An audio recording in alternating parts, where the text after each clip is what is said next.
What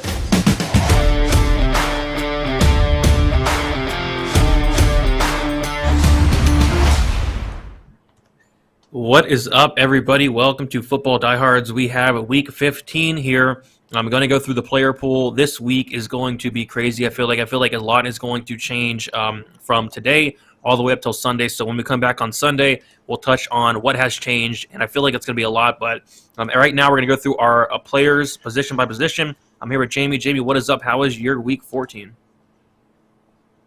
Week 14 was great.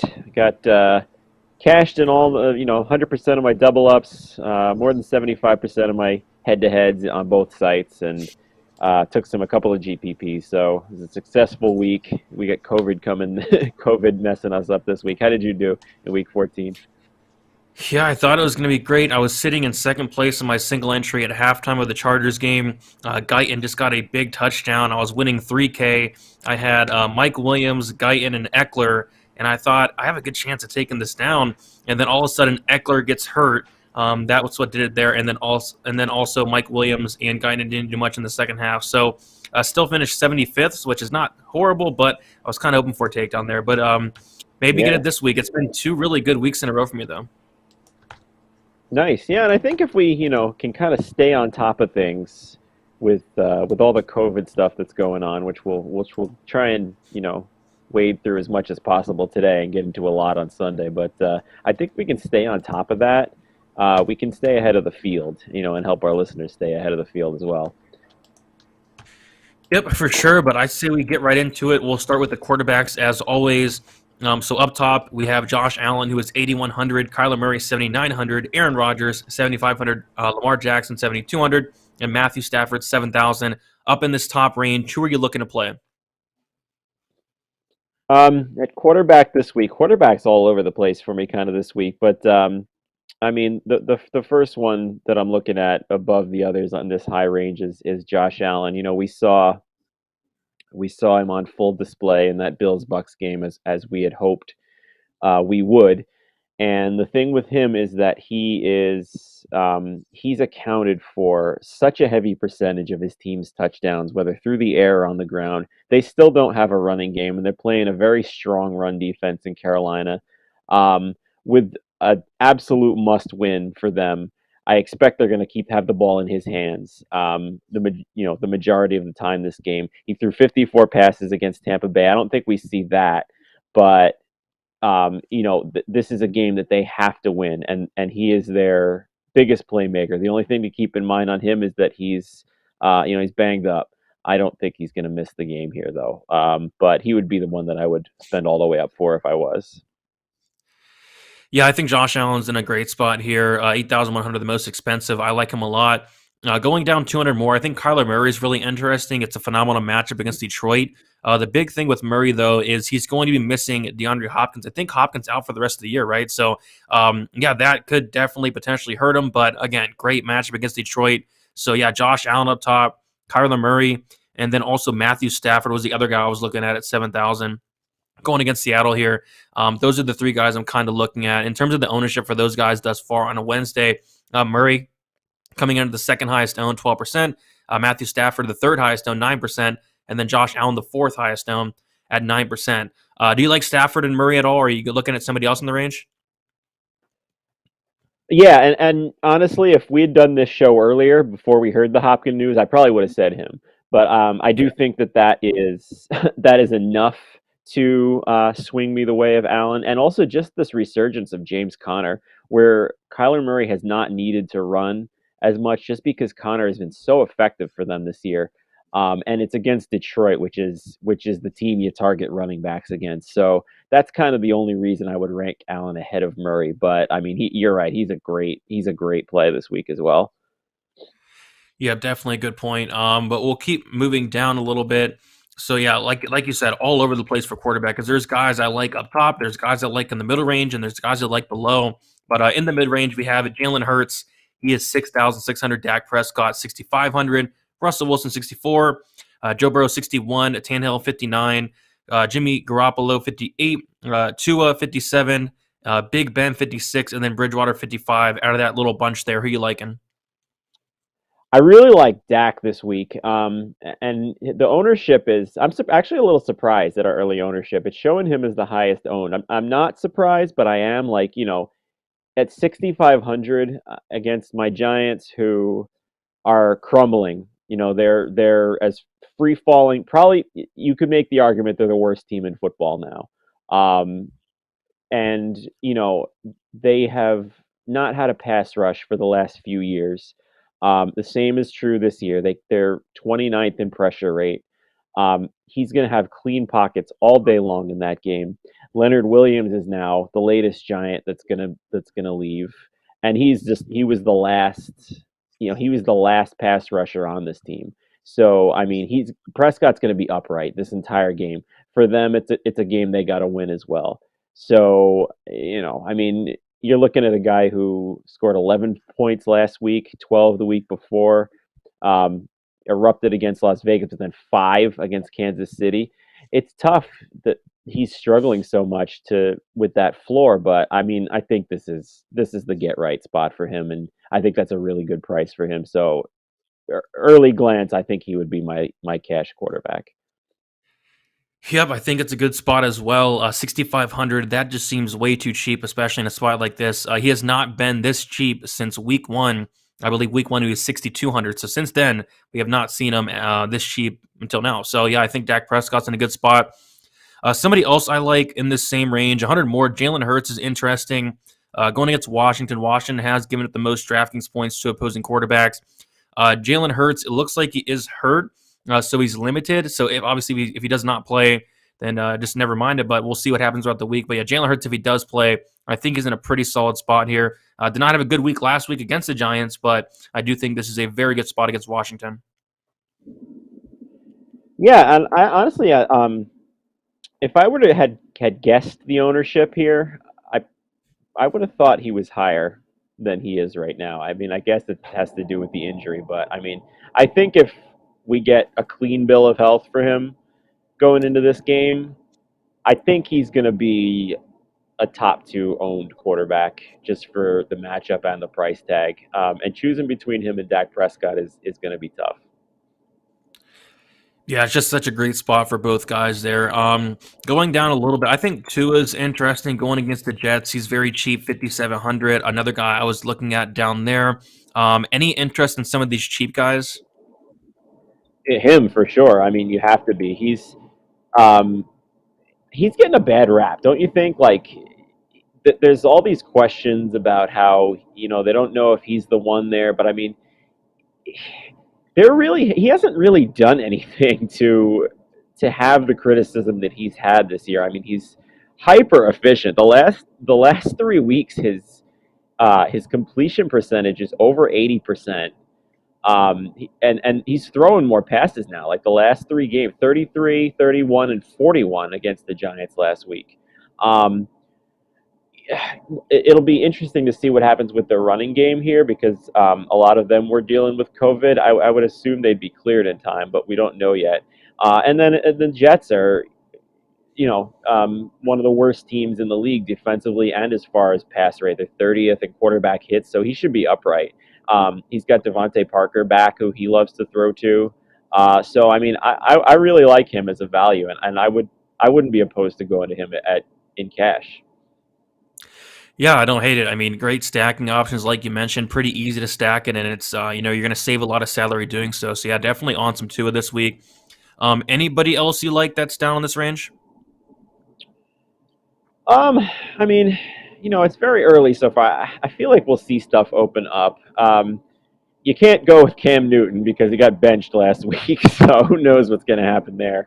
I mean, I think maybe if you want to take some deep GPP shots, you might be able to get away with with with Trevor Lawrence. Anybody against Houston always has some kind of appeal here, but I mean they're tanking right now, and the mess with their coach is really really weird stuff. So I don't know if I'm going to get there. So right now two is the one that I'd look at in this sub 6K range. What about you? Yeah, Tua for sure, and Tua is coming in right now as the sixth projected highest owned quarterback at 7%. Kind of a weird one I'll kind of throw out. Ben Roethlisberger, 5,600. Great matchup against Tennessee. I think they're going to have to pass the ball here. Tennessee's run defense is solid, but their pass defense is so bad. I think they're going to try to attack it. Great stacking options. Deante Johnson, Claypool, Big Ben. I know he's more than washed, but he did have a pretty good game last week against Minnesota. So Big Ben would be the other one. He's coming in, no surprise, at like 1%, but that's getting like if I'm doing like multiple lineups, I'd use him. Yeah, he is washed. I mean, and we saw that last year, but he weirdly keeps putting up numbers. I mean, it's more because just they let him throw as much as they do. He's had over 40 passes in 3 of the last 4 weeks. So, I mean, if he's going to continue to get volume, I kind of like that call there. Yep, he's just going to throw the ball a lot, and it's a good matchup, so we'll see what happens there. But I think that's about it for the quarterbacks. In terms of the running backs, yeah, the running backs are really tricky, especially on a Wednesday, because there's a lot of information we still need. And, at running back, not a ton sticking out, especially up top. You have Najee Harris, 7,800, Zeke Elliott, 73, Joe Mixon, 72, Cordell Patterson, 69, Aaron Jones, 66, and Barkley, 65. Out of this top range, who are you liking up here? I'm kind of struggling up top. Yeah, and I mean, this is going to be interesting because I don't know about you, but I mean, a lot of times we've been on the same page when we're paying up at running back in cash, and I don't think it's the week for that. I think this might be the week to pay up at wide receiver, not running back. So, and it also might be the chance to use 4 in cash, which I try to not do as well. But I mean, in that range of the guys that we're talking about, none of them really stick out to me as far as a cash quarterback. Um, I mean, I want to say Ezekiel Elliott just because, again, of the matchup, and now with Leonard Williams out for the Giants, they weren't stopping the run anyway. But he's just been, he's just been so bad. I mean, over the last 5 weeks, he's averaged 3.2 yards per carry. It's not really worth a $7,300 price tag. So I kind of like that in GPP as a bounce back if his ownership is low. I think Najee Harris is okay at 7,800. Like you said before, Tennessee's much better against the run, but he's so involved in the passing game. I think you're getting a decent floor out of that too. Where are you on that? Are any of them sticking out at all? No, not really. I mean, like you said, there's 2 wide receivers who I want to fit both of them in my lineup. So I don't know if I'm going to go up and get some of these guys that I'm not too interested in. If anything up here, I think Cordell Patterson at 6,900, but even that I'm not too excited about. We see the ownership. Zeke Elliott is coming in at the second highest owned running back at 15%, 13%, my bad. Other than that, Najee Harris, 11%, the 5th highest owned. So yeah, these top guys aren't getting a ton of love really outside of Zeke. Yeah, and that even that, like you'd think people would panic on him a little bit. He's not playing like a $7,300 running back. I think I'd acknowledge that kind of ownership with him if he was kind of down at 6,500. Like James Conner's 6,400. I mean, who do you feel better about right now? Yeah, I mean, they're both in yeah. good matchups. Like, who's got the floor? The fact that Zeke is still coming in higher owned than him is interesting to me. So, I mean, that's one I'll be kind of examining as we go through the week, and Pollard's status will matter for that too. Um, but yeah, I'm not overly enamored with anybody in this top range. Yeah, I totally agree. I like you said, I think it might be a week where we use that wide receiver in the flex spot, which I have not done much, if any, at all this year. I think I did it like once. But yeah, going down a little bit, 6,400. We have James Conner, we have Swift, 6,300, Mitchell, 6,200, Williams, 6,100, Gibson, 6,000, Melvin Gordon, 59. We have Henderson, 59 as well, Pollard, 58, Sony Michelle, 58, Miles Sanders, 58. A.J. Dillon, 57, Gaskin, 56, and Freeman, 55. Out of that bunch, who are you liking?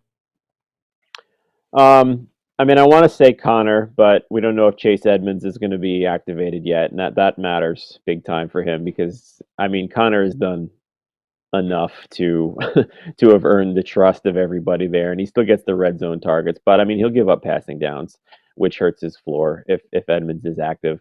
If Edmonds is not active, I'll consider Connor a lock at 6,400. Other players in that range, I'm a big fan, even though he busted last week, of Antonio Gibson. This is going to be another situation we have to monitor because he was terrible against Dallas. But again, that was a pretty bad matchup, and we acknowledge that. This is a much better one. Philadelphia has been a run funnel defense this year, kind of shutting down wide receivers on the perimeter. Um, so, I mean, if McKissick again is not active, I think Gibson is way too cheap. Philadelphia's given up the ninth most fantasy points per game to running backs and also the sixth most receptions. So, I mean, if McKissick's not active, full workload from Gibson. For a Washington team that's all of a sudden in the playoffs, 6,000 seems like a nice price there for him. Yeah, I think it's a great spot to go right back to Gibson for sure. I'm definitely with you on that. Same thing with James Conner. We have to monitor the Edmonds news, and also James Conner is questionable, so we got to monitor that news as well. This whole range is like a spot where you need to monitor it throughout the week. Like Henderson, if Henderson comes back, I really like him against Seattle. You have Eli Mitchell. He's questionable. If he plays, I really like him against Atlanta. There's just so many things that we don't know yet, but this range is probably where I'm going to be living this week. And there's a lot of great plays that stick out. It's just we don't know if what's going to happen yet. Like even Myles Gaskin, 5,600. He's still on the COVID-19 list. I think he's interesting against the Jets at that price. Yeah, for sure. Anybody against the Jets, and especially him.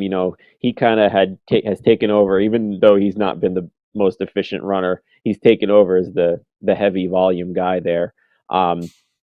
And any running back against the Jets is gold, based on what they did. And then you mentioned Daryl Henderson. If he comes back, I agree with you. I really like him. If he doesn't come back, I mean, Sony Michel is $100 less than he was last week. He's down to 5,800. So I mean, you could argue he's the top value at running back if Henderson doesn't come back. I'm a fan of James Robinson as well at 5,400 if he's getting a full workload against Houston, who has been a much worse run defense than they have been a pass defense this year. Yep, another one as well. So yeah, this range is kind of stacked, but a lot we're just not sure, what's going to happen yet. So we got to monitor it throughout the week, and we'll touch back on Sunday. But going below to this lower range, is there any guy that's sticking out in terms of like a pump play at running back? Yeah, it looks like Michael Carter is going to be activated. I mean, that's barring any setbacks, and there's a long way of the week before we can have that happen. But I mean, he's 4,700. Tevin Coleman.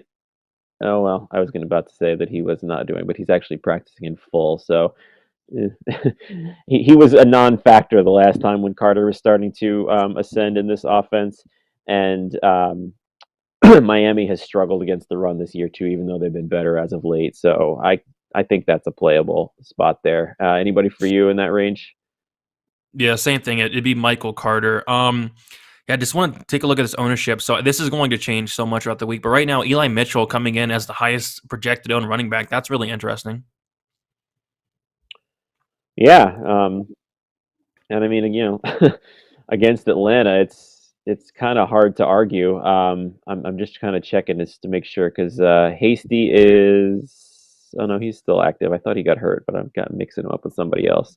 Um, Yeah, if Mitchell comes back, I mean, 6,200, just given the volume he's had, I think that's fine. I think as of right now in the week, I like some guys around him a little bit more, even as good a play as him, like Connor, Gibson, and the Rams running backs, whichever one of them starts if they do.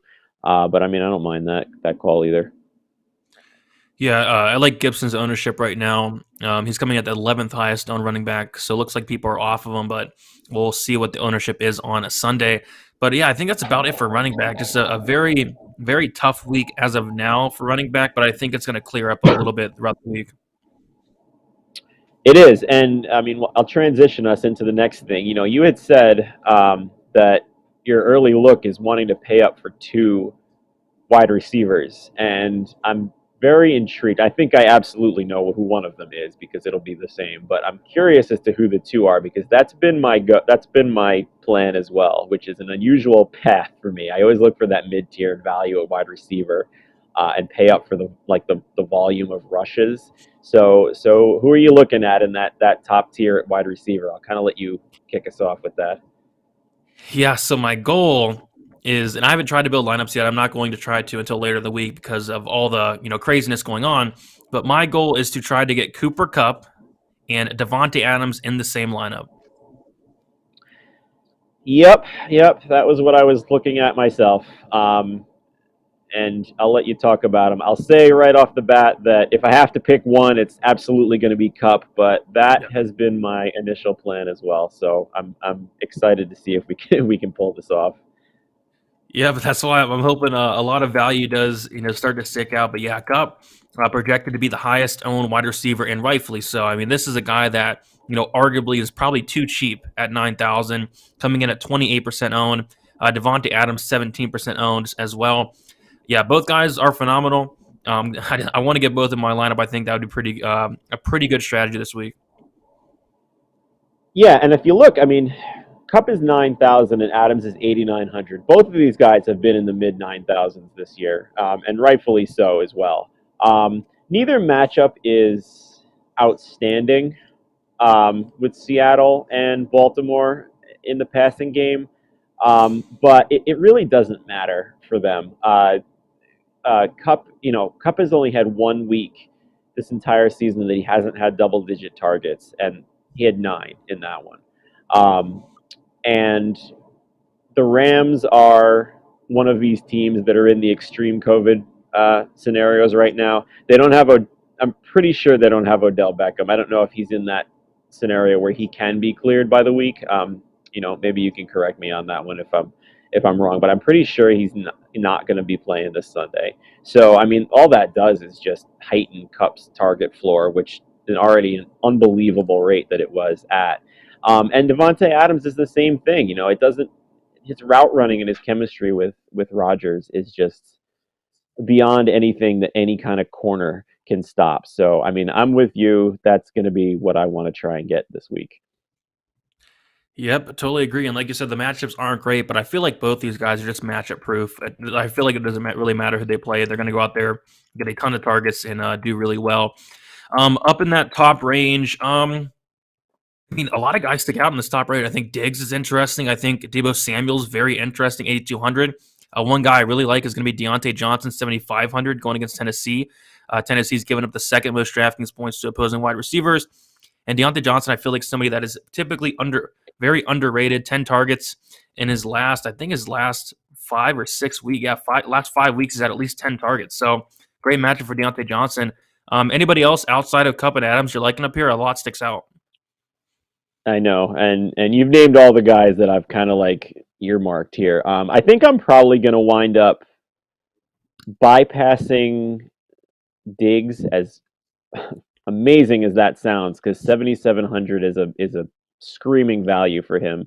But he's kind of that player of the ones that we talked about where I actually think Johnson is the better play from a floor perspective at $200 less. Just because Diggs' target floor, Diggs' target share hasn't been consistent this year. It's fluctuated. Like he's had 5 and then 11 and then 7 and then 13 and then 6. You don't get that from Deante Johnson. Like you said, you're getting 10 a game, which is what you want in cash. And then above him, I think in that matchup against Atlanta, I'd certainly rather have Deebo Samuel, who is now active in the rushing game as well. So we'll have to see where those ownerships go. But I mean, they're all great. Yeah, I mean, even CD Lamb, I mean, sticks out Yeah. 7,400. Like, yeah, this range is stacked. That's why I kind of want to pay down a running back and try to get as many of these guys in my lineups as possible. Yeah, Cooper Kupp, like I said, the number one projected highest owned wide receiver, 28%. Stephon Diggs, 19%, the fourth projected highest owned. Deebo Samuel, the third, at 22%. Adams, the fifth, at 17%. CD Lamb, the seventh, at 11%. So, yeah, all these guys up top are getting high ownership. Even Deante Johnson, the 10th highest owned at 8%. So all these guys are in the top 10 in ownership. That's interesting, huh? Yeah, and I guess, that means that people are on the same path, I think, as we Yeah. are, which I think is good, in good and bad. I mean, that gives us a clear path to cash and a clear pivot in GPP. Pay up for those high-priced running backs or tight ends or something in GPP to get the leverage, and pay for these receivers in cash. Yeah, for sure. Yeah, definitely looks like people are taking that same strategy. But going down a little bit, 7K to 6K, we have guys like Tyler Lockett, McLaurin, Waddle, Higgins, Cooper, Ayuk, Metcalf, Smith, and more. Out of this mid range, is there any guy that's really sticking out to you? I like Waddle, and I missed on him with last week. I was kind of wary of him with Devonte Parker. Last 2 weeks ago, I guess, right? They had a bye last week. So 2 weeks ago, I was very wary of Devonte Parker, who had been Tua's go-to guy for a while there, really eaten into Waddle's target share. But I mean, it just didn't happen. 11 again, and he had 10 before that and 9 before that. Against the Jets, who have no secondary that can cover him, they can line Waddle up all over the place. Um, I thought he was too expensive in the 6,600 range last time he played. Now I don't. So I mean, if we can't fit any too many of those high tier guys, I mean, he'd be the first one I think I'd look at. What about you there? Yeah, a couple guys. Yeah, Waddle definitely being one of them. I think T. Higgins is actually interesting. Like, this is a guy that he's been priced up so much throughout the year, but he's been looking phenomenal the last couple of weeks. 26 DraftKings points against Pittsburgh, 31 against the Chargers, 19 against San Francisco. And he's he had priced him up 100 from last week, 6,500 here. He's just been so consistent all year. I liked him a lot more when he was like 5,000, but I think his price tag's warranted. It looks like he's finally priced up where he needs to be. He's been looking phenomenal as of late. Yep, and I'm back patting us again like I did on Sunday. We said this was coming, with his target share being equal or better than Chase's, his red zone targets being equal or better. Chase had the big game last week too, but I mean, we saw this positive regression coming Higgins' way. So I'm glad that we were kind of harping him when he was in that 5,500 range every week. Yeah, for sure. Tyler Lockett's interesting as well. He's 7,000 going against the Rams. He had a big game last week, 142 yards. I think he's interesting as well. But outside of that, I think that's about it for the mid range. Yeah, I'm okay with his teammate too. I mean, he seems to be, we always had that like, who's it going to be, Metcalf or Lockett on a week to week last year and even earlier in this year, and like you had to kind of guess. It really does seem, as far as the target and air yard share, and even the red zone targets are all leaning Lockett's way. So the fact that he's now 800 more is warranted here, but I do think Metcalf is fine for GPPs in a game you expect Seattle will be throwing a lot. Yeah, for sure. I don't hate that call as well. So down in the lower range, a couple guys stick out. I'll let you go first. Any guys you really like down this lower range? Yeah, and it looks like the ownership is reflecting it too. I mean, I mentioned Devonte Parker in the Waddle talk. It looks like Parker is coming in at our second highest owned and not far behind Cooper Kupp at almost 26%. So again, I think that lends to the strategy that we're talking about here, where people are going to try and fit these two high priced guys, and you got to balance that out with a cheap guy. And I think Parker is for sure that. I mean, he came in after being out. He ran over 70% of snaps. Was fourth on the team with 5 targets, but he did a lot with them. He had 5 catches for 62 yards. Now he's had a bye week to rest up, and again gets the Jets. And the Dolphins proved last week that they can feed both him and Waddle. So I like him at 4,300, and he's probably going to be, barring any unforeseen circumstances, kind of locked into my cash lineups. Yeah, I'm planning on locking him in as well. Van Jefferson is interesting. You mentioned that Yeah, there's going to be no Odell. He's 5,600. Don't really see the ownership for Jefferson, but you got to assume he's going to gain some ownership, right? gotta like that guy. I mean, even with Beckham there, Even with him, yeah. playing upper 90s in snaps, he still scored in 3 straight weeks, and now you got to figure he gets that target share coming his way. So, I mean, I'm surprised I can't find him. There he is. He's 20, 25th at 25, yeah. 4%. That's got to go up. I think you're right. I think he's a great play at 5,600, and I don't even mind playing him with Cup. Yeah, I don't hate that call as well. Brandon Cooks is interesting. Another guy kind of in this lower range, 5,800. We always talking about how no Texans stick out besides him. I think he'd be that guy. But yeah, other than that, it's mostly Devonte Parker for me. It's Van Jefferson. I think those two stick out big time. Is there any other guy you like down here? No, I mean, right now it looks like, well, Christian Kirk, what now with Dev- geez, why can't I get DeAndre Hopkins out? Mhm. I think he kind of reascends into that. They didn't really have a wide receiver one when Parker was sitting last year, the last few weeks, but um, Kirk easily paced the team in air yard share, and he had, over a 3 week span, he had 20 targets. So against Detroit, I think at 5,300, he's a pretty good buy too. Yeah, that's a solid call. AJ Green is 4,900, then Randall Moore is 4,400 as well. But yeah, lots of interesting plays from the wide receiver position. Let's talk about tight end. So up top for tight end, we have George Kittle, who is 7,500, Mark Andrews 6,400, Kyle Pitts 5,500, Zach Ertz 54, Goddard 53, Hawkinson 52, Knox 51, and Gasecki 5,000. Who are you liking up in this top range of tight end? Well, I mean, Kittle has the last 2 weeks, 22 catches on 27 targets for what is my math? 322 yards and 3 touchdowns. That's Crazy. bonkers. So even that said, though, I don't really see possibly getting up to paying for him in cash. But they're 49ers are in must-win mode every week now with a tight playoff race. So I mean, if that's what wins it for him, featuring him in the pass game and running Debo Samuel kind of in the slot and out of the backfield, I mean, he's worth that price in GPPs. I mean, look what he's got in the last 2 weeks. Yeah, it's been absolutely nuts, and the price kind of scared me away last week. Obviously, there was a couple guys we liked down low that worked out, but yeah, 37 DraftKings points last week, 42 the week before. He's now 7,500 with a great matchup against Atlanta.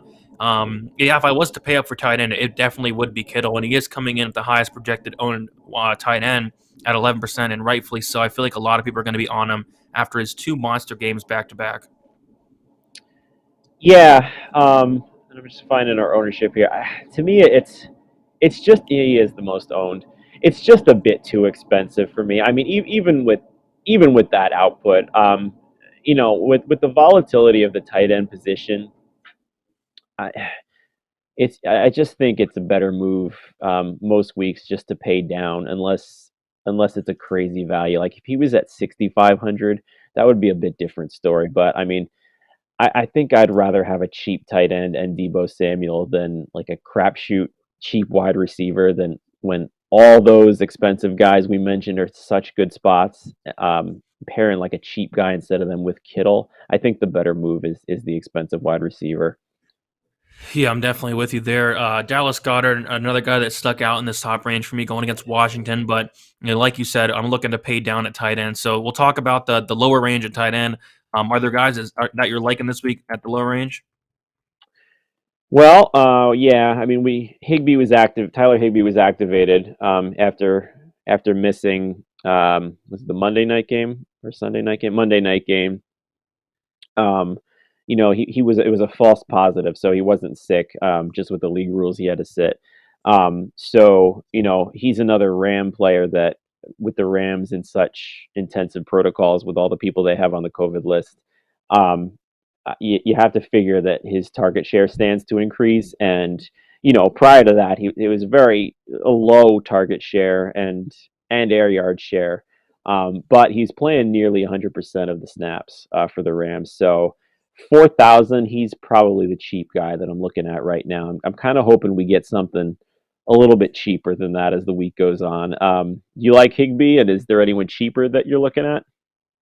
Yeah, I like Higby. There is another guy I actually do like quite a bit this week. I talked about him a little bit last week. I was not getting there at all because Austin Hooper got opened up there. But Ricky Seals Jones, he's going against Philly, who has actually given up the most DraftKings points to opposing tight ends.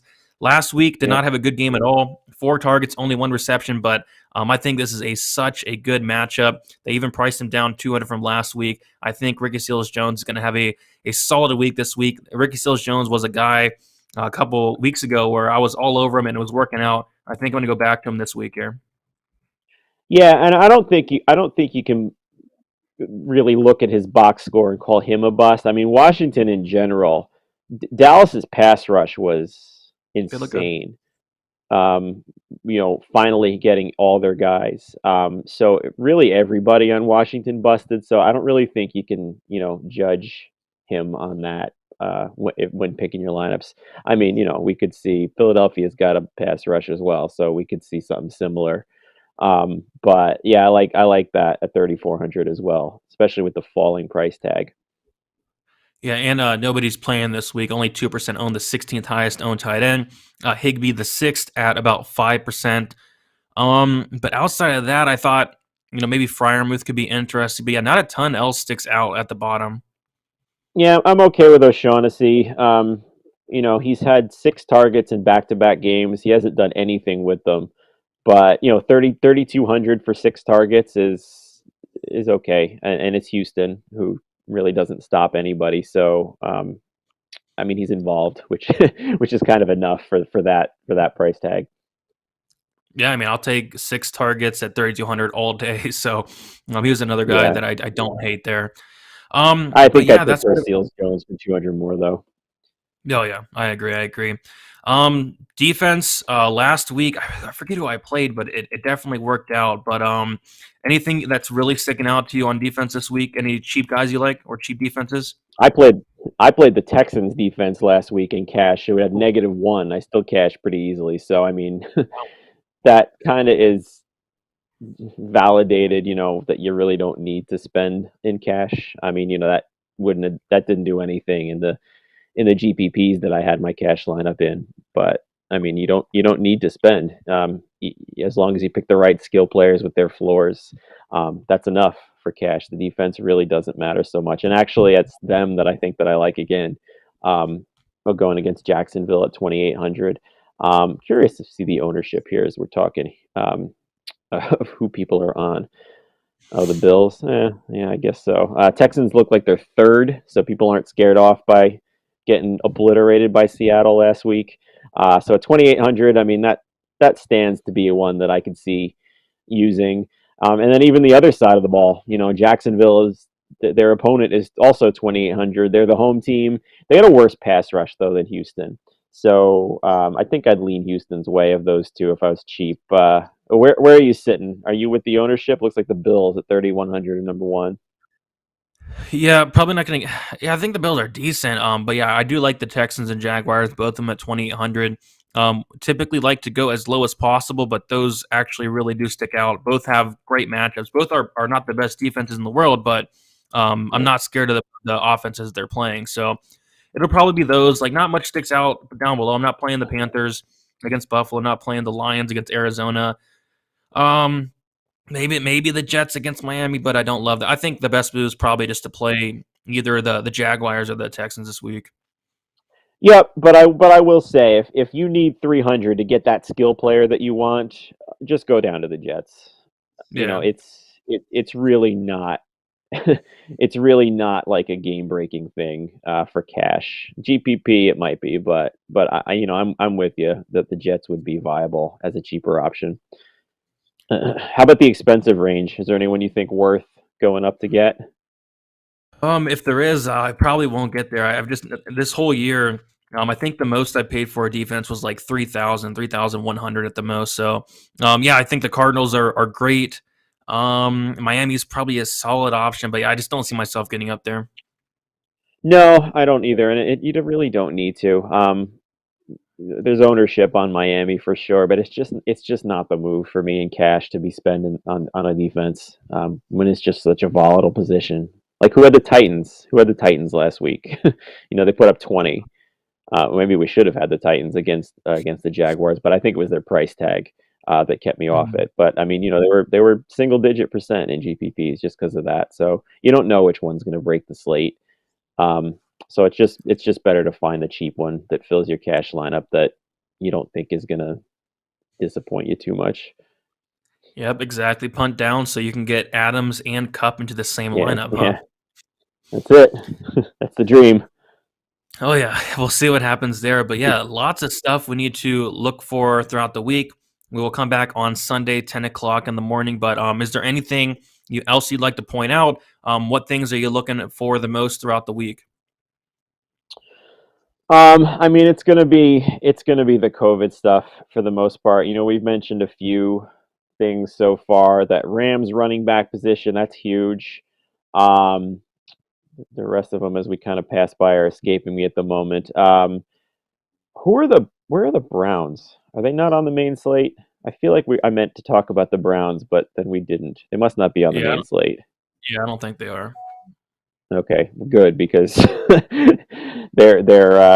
got everybody on the COVID protocol, including their quarterback. So that'll be something for the showdown slates if you play those. But yeah, just keep your ear on the COVID stuff. I mean, at Football Diehards, we'll have everything will be updated as it happens. So kind of stick with us, and we'll be back with you Sunday. Anything you want to throw in that you think we missed?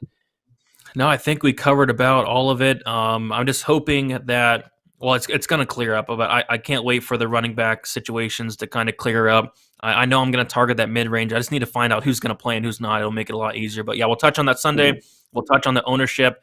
Touch on some strategy. So yeah, we'll see everybody back Sunday morning at 10 o'clock.